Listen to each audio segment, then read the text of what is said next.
Mains के exam में भारतीय दर्शन या दार्शनिक से संबंधित किसी तरह के बात या सवालात पूछे गए थे मेरे आपसे। ख्याल से अगर वो मेहनत करेंगे तो उन्हें रिजल्ट मिलेगा ही। देर होगा लेकिन दुरुस्त होगा। अपना और अपने करियर के प्रति सजग रहें। अपना जहां तक हो सके सेल्फ स्टडी करें।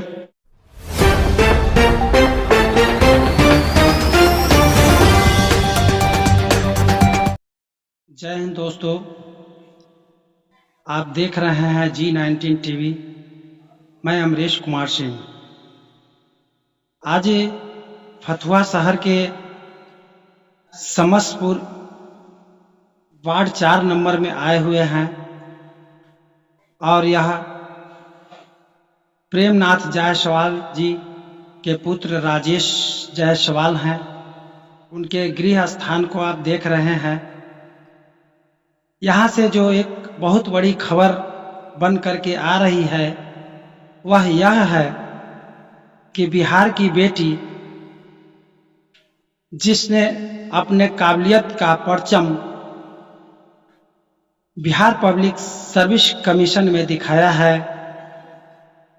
और 29वीं रैंक प्राप्त कर इन्होंने अपने माता पिता के साथ साथ गांव और क्षेत्र का नाम रोशन किया है। आज ऋषिता स्नेह जी से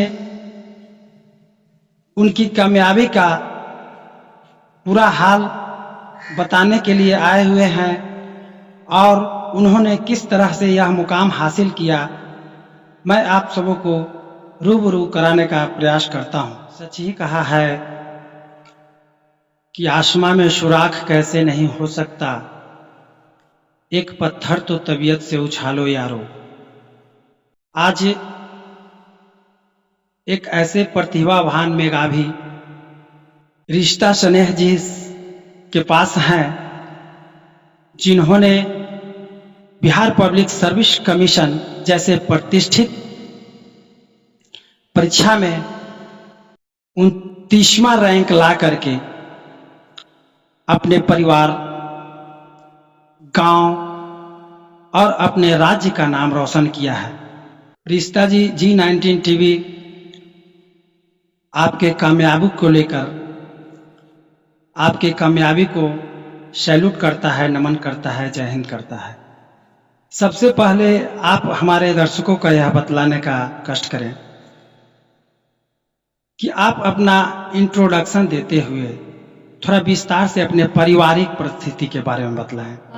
मेरा नाम ऋषिता स्नेह हुआ। मेरा 10th हुआ है फतुहा के शिवम इंटरनेशनल स्कूल से, 12th फतुहा हाई स्कूल से। उसके बाद ग्रेजुएशन मैंने किया है पटना विमेंस कॉलेज से। उसके बाद मैंने मास्टर्स कंप्लीट किया है 2020 में पटना यूनिवर्सिटी से।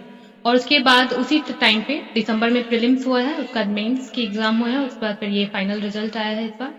और इस अकॉर्डिंगली मैंने क्लियर किया है और मम्मी पापा का, फैमिली का फुल सपोर्ट मिला है और यहाँ तक मतलब सफर अभी तक का जो रहा। आपके परिवार में कौन कौन से लोग रहते हैं, इसके बारे में थोड़ा बतलाएं। परिवार में अभी हम लोग मम्मी पापा और एक भाई है मेरा और हम लोग रहते हैं साथ में। उसके बाद मेरे अंकल आंटी भी हैं, दादाजी हैं, मेरे भैया हैं, बड़ी मम्मी बड़े पापा, तो हम लोग जॉइंट फैमिली हैं एक तरह। आपके दादाजी प्रेमनाथ जायसवाल जी हैं, उनके बारे में उन्होंने आपको किस तरह से मार्गदर्शन किया, उसके बारे में कुछ। दादाजी को शुरू से एक बिलीव था कि मतलब ट्विंकल, घर का नाम मेरा ट्विंकल है, तो उनको बिलीव था कि ट्विंकल कर लेगी। तो दादा की तरफ से हमेशा एक मोटिवेशन रहता था कि नहीं नहीं, निगेटिव जब भी थॉट्स आते थे तो दादा बोलते थे नहीं नहीं हो जाएगा, बस बिलीव रखो, भगवान पे विश्वास रखो, एकदम होगा। तो दादा हमेशा से एक पॉजिटिव फैक्टर की तरह काम किए हैं। जब मेंस का आपका हो गया क्लियर, तो मेंस मतलब करने के बाद जब आप अपने घर पे आए तो आपने कैसा फीलिंग्स किया? क्या आपको उम्मीद था कि मैं इस तरह से टॉपर कर पाऊंगी? नहीं, वो तो किसी को उम्मीद नहीं रहती। मेंस बस मैंने लिख के तो मतलब आ जाने के बाद फिर लगा कि शायद होगा नहीं होगा। जब तक वो आपका रिजल्ट नहीं आ जाए, मेरे ख्याल से हर एक स्टूडेंट के मन में डाउट होता है कि क्या होगा नहीं होगा। तो सेम डाउट मेरे साथ भी था। लिख के तो सब कुछ आए थे, बट एक डाउट जब वो तब तक क्लियर नहीं होता जब तक रिजल्ट आपका ना आ जाए। तो बस रिजल्ट का वेट था, रिजल्ट आ गया तो फिर लगा कि नहीं अब तो इंटरव्यू के लिए प्रिपेयर करना चाहिए। तो फिर इंटरव्यू के दौरान थोड़ी तबीयत मेरी नासाज रही। उसके बाद फिर किसी तरह फिर भी मैंने मॉक वगैरह दिया। उसके बाद फिर मैं फाइनल इंटरव्यू के लिए गई। यह आपका मतलब कहने का मतलब है कि कौन सा प्रयास था? मेरा दूसरा प्रयास था।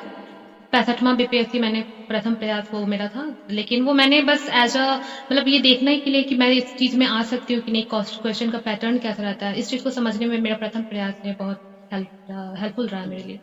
मेंस के एग्जाम में भारतीय दर्शन या दार्शनिक से संबंधित किसी तरह के बात या सवालात पूछे गए थे आपसे? और दार्शनिक मतलब फिलोसफी हो जाता है ना, तो मेंस के सिलेबस में आपको फिलोसफी का यूज मतलब ऐसा तो नहीं बोल सकते कि एकदम नहीं रहता है, वो तो आपको आप आंसर राइटिंग जब करते हो तो उसमें आप किस टाइप से उस नॉलेज का यूज करना है वो चीज डिपेंड करता है।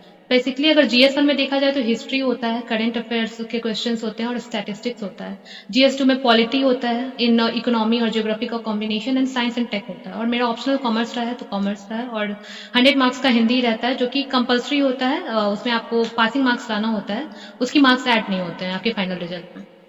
वर्तमान समय में देश के मतलब हजारों स्टूडेंट जो हैं, जो इस एग्ज़ाम में पहुंचने के लिए और कामयाबी के लिए बड़े बड़े सपने देखते हैं, उनके सपने टूटते भी हैं, कोई कामयाब भी होते हैं। इस बारे में आज के जो स्टूडेंट हैं जो इस पर मेहनत कर रहे हैं, लगे हुए हैं, उनके बारे में मेरे ख्याल से अगर वो मेहनत करेंगे तो उन्हें रिजल्ट मिलेगा ही, देर होगा लेकिन दुरुस्त होगा। और वो फोकस करें कि वो ज्यादा स्टडी मटेरियल की तरफ ना भागे, जो स्टडी मटेरियल उनके पास है उस चीज को ज्यादा से ज्यादा रिपीट करें और क्वालिटी ऑफ स्टडी पे फोकस करें। ये टाइम ना देखें कि उन्हें 8 घंटा पढ़ना है या 10 घंटा पढ़ना है। जरूरी नहीं है कि 8 घंटा पढ़ के आप बहुत कर लो। आप अगर ध्यान से पढ़ रहे हो, फोकस के साथ पढ़ रहे हो, तो आप 4 घंटे में भी वो पढ़ाई कंप्लीट कर सकते हो।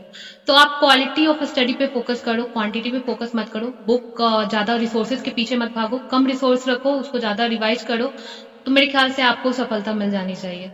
आपके अंदर जो बातें अभी चल रही है या जिन्होंने आपको इस मुकाम तक पहुंचाने का काम किया है, उसके बारे में आपने अपनी बातों को रखने का इस मुकाम पे तो हर एक बिहारी स्टूडेंट खासकर उनका शुरू से एम्बिशन होता है कि हम लोग सिविल सर्विस तक में जाएं, और मेरा भी एम्बिशन ऐसे ही था। बचपन से सुनते आ रहे थे आईएएस होता है, मतलब डीएसपी होते हैं, बीपीएससी यूपीएससी, सुनते तो आ रहे थे इन लोगों इन सब चीजों के बारे में। तो एक रुझान, एक इंटरेस्ट तो बचपन से ही था। पर बोला जाता है ना कि टर्निंग पॉइंट क्या होता है, तो इंटर में जब मेरा टॉप रैंक आया था, मतलब इंटर में जब मैंने जिला स्तर पे प्रथम स्थान पे चयनित प्रथम रैंक होल्ड की थी और पूरे राज्य में मेरा 7वां स्थान था, तो उस टाइम लगा कि नहीं मैं कर सकती हूँ। मतलब कॉन्फिडेंस की कमी थी मेरे में कि ये मुझसे नहीं हो पाएगा, ये तो मतलब बहुत तेज आईआईटी में पढ़ते हैं, या फिर मतलब मैं घर में रह के फतवा जैसे शहर में रह के कैसे कर पाऊंगी। तो जब वहाँ पे रैंक आया मेरा, तो फिर एक अंदर से मोटिवेशन मिला कि नहीं मैं भी कर सकती हूँ। वहां से फिर ये सफर की शुरुआत होती है, और फिर मैंने मतलब खुद से प्रिपेयर किया, सेल्फ स्टडी की। कोचिंग, कोई मटेरियल का कोचिंग मैंने नहीं ली है, और जो भी बुक रिसोर्सेज हैं उनको पढ़ी, और मम्मी पापा ने हमेशा मोटिवेट किया है। लड़कियों की जनरली क्या होती है, ग्रेजुएशन के बाद शादी के प्रेशर आ जाती है, तो वो प्रेशर मेरे पेरेंट्स की तरफ से नहीं था। बोल रहे थे कि अगर पढ़ना चाहती हो तो तुम आगे बढ़ सकती हो, और शायद उनका भरोसा था, मेरी फैमिली का भरोसा था कि मतलब आपको होता है कि अंदर से आपको मोटिवेशन कर मिल जाता है। तो फैमिली सपोर्ट एनी टाइम रहा मेरे पास, हर जगह हर समय। पापा मम्मी को ज्यादा बिलीव था कि हम कर लेंगे, तो यही कारण है कि आज मतलब मेरा यहाँ पे चयन। बहुत बहुत धन्यवाद रिश्ता स्नेह जी। रिश्ता स्नेह उर्फ ट्विंकल जायसवाल, जिन्होंने बीपीएससी में सफलता का परचम लहराया है, आज हम लोगों के बीच इनके पापा जी राजेश जायसवाल जी हैं। और सर, सबसे पहले G19 टीवी आपके इस कामयाबी के उपलक्ष्य में आपको बहुत बहुत धन्यवाद और कॉन्ग्रेचुलेसन करता है। और आप हमारे दर्शकों को यह बतलाने का सर कष्ट करें कि आपने किस तरह से अपने बच्ची को पढ़ाई लिखाई में किस तरह से मेंटेनेंस किया, उनकी थोड़ा प्रारंभिक स्तर की शिक्षा कैसी थी, बाद में उन्हें किस तरह से तैयारी करवाया, इसके बारे में। प्रारंभिक शिक्षा तो उसको शिवम इंटरनेशनल स्कूल से हुआ था, और उसके बाद वो वहाँ से मैट्रिक पास की। उसके बाद वो फतवा हाई स्कूल, वहाँ से इंटर की। इंटर में टॉपर रही है जिला स्तर पर। उसके बाद उसका एडमिशन वोमेंस कॉलेज पटना में हुआ, वहाँ से बीकॉम किया। उसके बाद पटना यूनिवर्सिटी से एमकॉम किया। उसके बाद वो अपना सेल्फ स्टडी करके इस मुकाम पर पहुंची। आज के समय में अपने मतलब देश में समाज में जो भी मतलब स्टूडेंट होते हैं खास करके उनका एक सपना होता है बीपीएससी करने का। तो इस मामले में आज बहुत भाग्यशाली है कि आपके बच्ची ने जो कामयाबी का परचम लहराया है इसके बारे में और भी जो स्टूडेंट तैयार कर रहे हैं या जो अभिभावक वर्ग लगे हुए हैं, आप एक अभिभावक के रूप में आप किस तरह के आज के छात्रों को सलाह देना चाहते हैं? वो अपना और अपने करियर के प्रति सजग रहें, अपना जहाँ तक हो सके सेल्फ स्टडी करें, इससे बढ़िया कोई ऑप्शन नहीं है। आप अपने पारिवारिक रूप में किस तरह से रहते हैं और मतलब आप अपने परिवार के बारे में थोड़ा विस्तार रूप से बताने का लोग 3 भाई हैं और तीनों बिजनेस में हैं। 2 मेरा चचेरा भाई है, प्रवीण जायसवाल, प्रभात जायसवाल। प्रभात जायसवाल एयरफोर्स में जॉब कर रहे थे, अभी पीएनबी बैंक अभी कार्यरत था। हम लोग का 2 बेटी है, एक बेटा एक बेटी। एक बेटी अभी जॉब में, एक बेटा मेरा जो बिजनेस अभी देख रहा है। मेरा भतीजा है, भैया बड़े भैया हैं, वो भी बिजनेस में है, भतीजा भी मेरा बिजनेस में है। मेरा छोटा भाई है गौतम जायसवाल, वो भी अभी बिजनेस में है। एक बेटी है, वो भी पढ़ाई कर रही है। बेटा भी छोटा है, वो भी पढ़ाई कर रहा है। पहले तो मैं ऋषिता स्नेह एंड ट्विंकल जायसवाल जी को मैं बहुत बहुत धन्यवाद देना चाहता हूँ। मेरे तरफ से उन्हें बहुत बहुत कांग्रेचुलेसन हो जो आज इस मुकाम पर आए हैं। हमें और मेरे गांव वालों को बहुत हर्षोल्लास है कि आज इस गांव के बेटी को मैंने इस मुकाम पर जाते हुए देख अपने अंदर सभी माँ बाप में एंड पेरेंट्स को एक अलग सा उत्सव हो गया कि मेरी बेटी भी ऐसा करे। इनको इंस्पायर हो गए, इनसे एक लगे हाँ इनको देख के इंस्पायर हुए हैं। मतलब कैसा फीलिंग्स आपको हो रहा है, किस तरह का खुशी महसूस? हमें तो बहुत बहुत हर्षोल्लास की मैंने पूरी खुशी है। ट्विंकल जायसवाल को मैंने डीएसपी के रूप में देख के अभी पूरे बिहार बीपीएससी में 29वां रैंक लाए हैं। इनके लिए इससे बढ़ मुझे बहुत खुशी हो रही है।